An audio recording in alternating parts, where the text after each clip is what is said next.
welcome to Firestarters.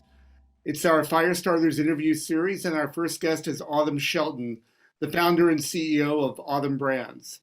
My name is Steve Scheier, and I can be found at stevescheier.com. I create leadership power grids, and by that I mean I work with leaders and their teams to establish power in their organizations and to make people powerful, to empower them so that they can get more done. I specialize in working with cannabis companies, and it's my great pleasure to welcome Autumn Shelton to the show today. Autumn, thank you very much for being here. Thank you so much for having me. I'm very excited. Well, that's really great. Thank you. So, Autumn, tell us about the Autumn Brands journey. How did it start? What was your motivating influence for moving forward with this endeavor? And I'm really interested in learning more. Well, Autumn Brands is a combination of 4 owners. I am the Autumn part of Autumn Brands, and my 3 partners have the last name of Brands. So Autumn Brands was born. We started in the collective model days prior to Prop 64 getting actuated. And so that was a little learning curve for us in understanding this plant and how to grow it. And then as we saw the transition happen into the regulated market under MACRSA in 2018, we decided it was time to start an actual brand. And before then, we were just selling in bulk, but understood how important it is to really be a brand and get our message out there.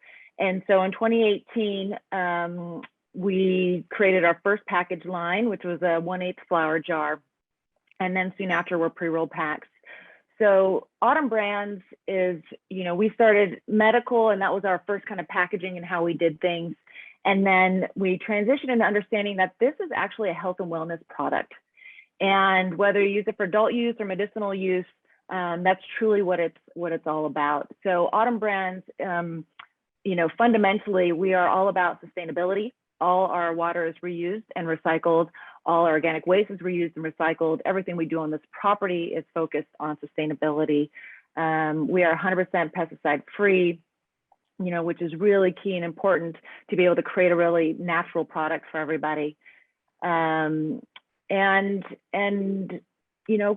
a company that all works together as a team. And so that's really where we get into empowering our people and ourselves, and why this company has been able to be successful as we are. That's great. And if we can go just back a tiny little bit. So what was the motivating factor for cannabis? You're a very talented person. You've been in other industries. Why cannabis? Why was that important to you? Well, my partner has owned this property for over 30 years, and he was in the cut flower business, and I was his CFO for that business. But there was a lot of competition with South America. And so he was actually approached to lease out some of the greenhouses to grow medical marijuana originally. And he's never smoked. He's never believed really in cannabis. And I've always been a strong believer. And so he made the jump. And then soon after, we decided to start something ourselves and have his kids, who are going to be graduating from Cal Poly, join us as well. And so that's why we really decided to kind of be part of this incredible industry before it even was, a regulated market, because we saw the future of it and how important this plant really is. Wonderful. And how big of a team and how many products do you have at this point? We have 75 employees, give or take. And right now we have a flower line, we have a pre-roll pack line, a 1 gram pre-roll, and my true passion is these are new products that we came out in the last year, which is a nourishing muscle and joint salve, which is amazing for pain relief. Doesn't get you high, but it's also great for rashes or any other kind of ailments you have on your skin that you need a topical for. I spent 2 years really developing this product and making sure that it really speaks for itself, and it's changed lives, and we couldn't be more proud of it. We also have a couple elixirs, which are typically called a tincture, but tinctures are traditionally made with alcohol, and it's not something that we were really interested in putting our products, because we like everything to be as natural as possible. So ours are just purely made with coconut oil and our full spectrum pesticide-free cannabis oil. And what are the challenges that you're seeing in the regulated market these days? What keeps you up at night? What or what makes you blissfully sleep? Whatever. We have been in this for quite a while now, so we've been through a lot of ups and downs, and the market certainly was up, and transitioning. It was a lot of the regulated, the ordinances, at the local level, and we were very much involved in every one of those public hearings, and then also at the state level, really involved in developing those regulations. And so those were the challenges of those days and going into this, and we've kind of got past that. Everything's kind of stabilized. Last year, of course, COVID, put everyone on their heels and trying to figure it out, but sales boomed for everybody in this industry. And so it was a really unique year for, financially, I think for the industry to really kind of, gain a lot of traction where they might not have had it in previous years. But you were dealing with all the COVID things. So we really spent a lot of time last year giving back as much as possible. We always give back, but last year we bought lunches for our employees every day, and donated to the different nonprofits as much as we possibly could. This year, the pendulum swung the other direction, and the entire industry has seen a huge decline. So the cannabis wholesale market has crashed, and there are a lot of businesses a lot of operators going out of business, unfortunately, and people are struggling this year. And it's trickled into the retail side as well, and the brand side, and making it easier for more brands to get involved, but also harder to compete. So this is definitely a very challenging year for the industry. And another point I wanted to get into with you was, what are, from your point of view, you've been in this business for 5-6 years now, maybe more. What are the special challenges and opportunities for women in this field? There's so many opportunities, there's just so many different ways you can get in this business, whether you're a cultivator, whether you're in marketing or PR or packaging, or retail. That's the beauty of this industry, and that there's no glass ceiling in any one of those sectors within this industry. This is so new that, anyone can really, if they really have a passion for it, dive in and rise to the top and be an executive if that's what they want to be, or a business owner, because there's no men or race or whatnot that really is dominating what this industry has to be. So I've spoken with a number of women who reach out, and I love to share our story and hopefully inspire. And there's the opportunity is there for you, but it is hard, and the biggest advice I always give to anybody who wants to jump in is, be very careful with what you spend. Don't try to build a shiny object from the start. Just build something small and grow within your means. And that's what we've always followed. And it has allowed us to be self-funded and, to continue to be cash flow positive and successful that we are. What about from a leadership point of view, what advice would you give women who would like to start a business? How would you suggest that they comport themselves, that they manage themselves and other people? What would be like a key piece of advice that you can offer? Certainly do your research. Reach out to as many women or men in the industry that you can, and understand their experience and what they've gone through, to really, before you build your business. I recently saw a deck that someone put together. They're trying to raise money, and I went, oh gosh, you didn't talk to enough people. That's not the reality of how this works. So really do your research, do your homework, talk to other women executives, and what they've gone through to really build out your business plan, and really build it out in a smart way, and understanding, all the costs, all the taxes, because there are so many taxes that sneak in there, and what you can do. And then also just make sure you have the right team around you. Like I am nothing without my team, my partners, our managers, our employees, really finding the right people that you work with, that can help you grow that business successfully. And what do you value in your team? What are the attributes you look for when you're out there in the market looking for people? What's communication. Okay, well, there you go. loyalty, we're very loyal people. We like to work with people that, are in this for the long run, that want to be partners together. They're not looking for the quick buck or the best deal. That's certainly the most important thing, that allows you to have these longer term relationships, that'll allow you to be longer. And I think in this industry, working together, collaborating, finding team members that have their own skills. So, my 3 partners, we are all very different, and we all have our own skills, and we bring them all together, which makes for just a perfect recipe for us to be able to be strategic and, jump on things, because you have to be quick on your toes in this industry because it's always changing. Right. So it's, that's really important to have key people in the different, ways that you're going to run your business. And we've always worn many, many hats each. I've worn too many hats, and slowly start to, as we've grown, been able to Only trying to get rid of some hats. Yeah. So I've been I'm like, oh, good, get rid of that hat, but exactly. So yeah, that's what I would definitely recommend. As you know, Autumn, I just got finished writing a book with my co-author Michael Ashley called Power Up. I was told to put it appropriately over my right shoulder. Oh, there it is. It's all great. Thank you, Autumn. That's really wonderful. So what are your views of power? When you think about power, how does it make you feel? Well, the word power, I think, to some people is kind of like I got to take over, kind of dominate kind of thing. So, I take power more of empower. How do I empower others? How do I empower myself to do better? I'm an only child, so I always, my biggest competition has always been myself. And so empowering yourself to really, how do you go to that next step?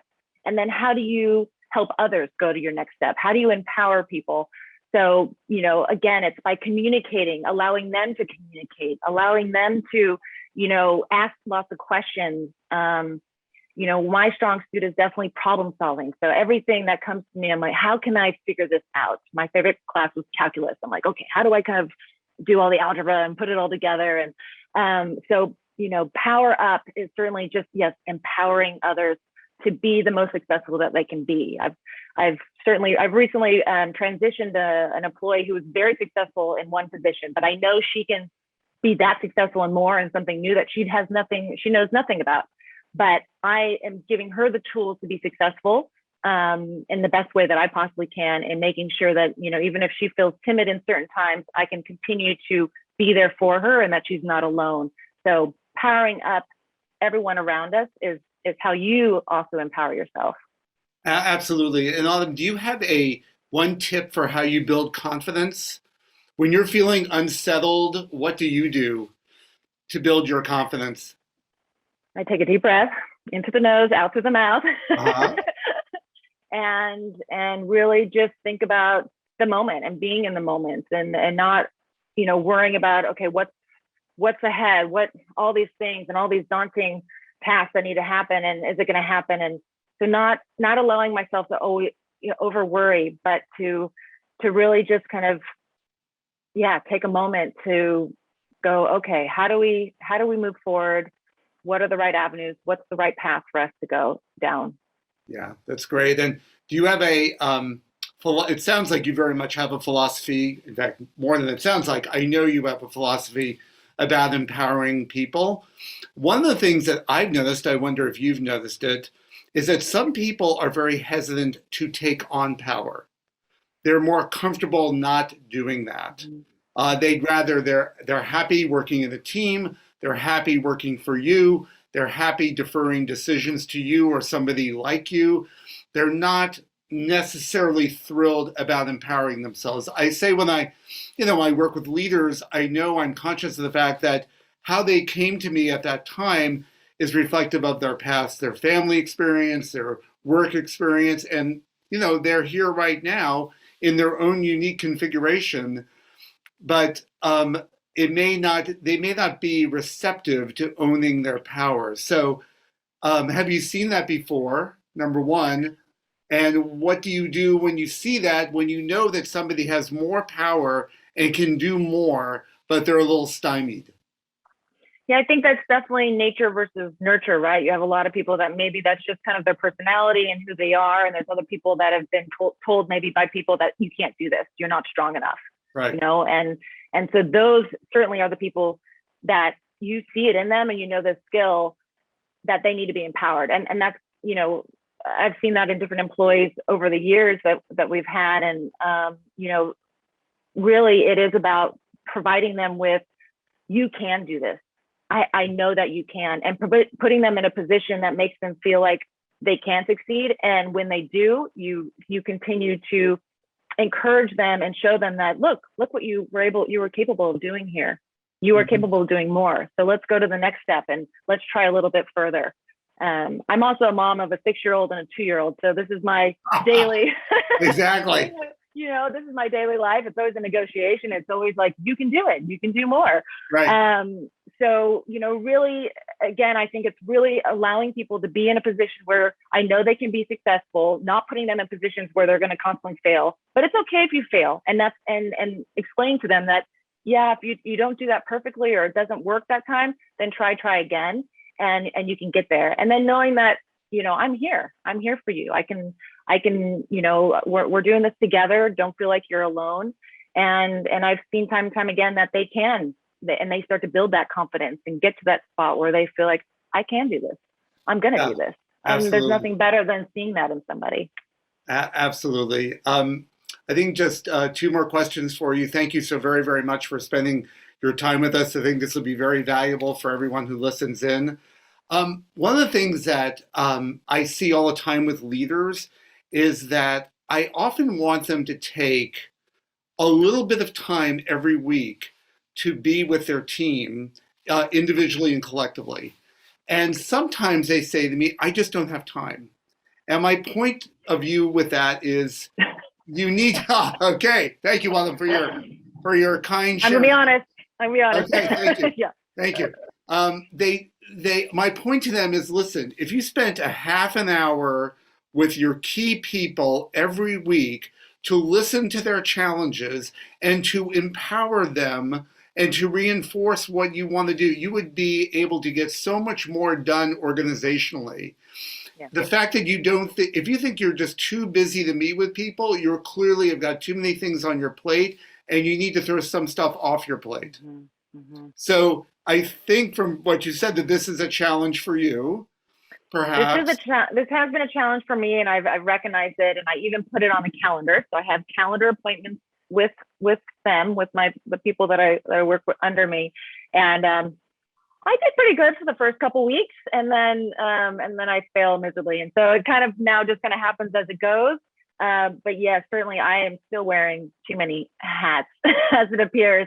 And I keep saying, okay, now we got through that little section. Now I'm ready. I'm going to have more time for you. And then it doesn't. So it is certainly something that I need to continue to work on and be better at. And, but my employees also they're understanding, and we'll have longer moments, when it's really needed. And, but for now I'm lucky that I have such an amazing support team that can work so independently, and be able to be successful on their own for the most part, and then need me to jump in every so often. But yeah. I agree. I would like to do more of that. Well, we all have stuff. All of us have stuff that we need to work on. All of us, believe me. And thank you for your honesty about that. I guess my last question, Autumn, and thanks again for being on the show, is what are the goals for Autumn Brands going forward? What are you really most excited about, to the extent that you can say? We really like to know more about what you're working on and what you're excited about. Well, Autumn Brands, we just switched our distributors. So we were with one for about 3.5 years since the beginning, and so this was a big shift for us to kind of move to a new kind of group and have a new team, a part of our brand, and helping us get our brand launched further throughout the state. We've already been through about 300 dispensaries, but we'd like to have a larger reach throughout the state. So really focus on building our brand.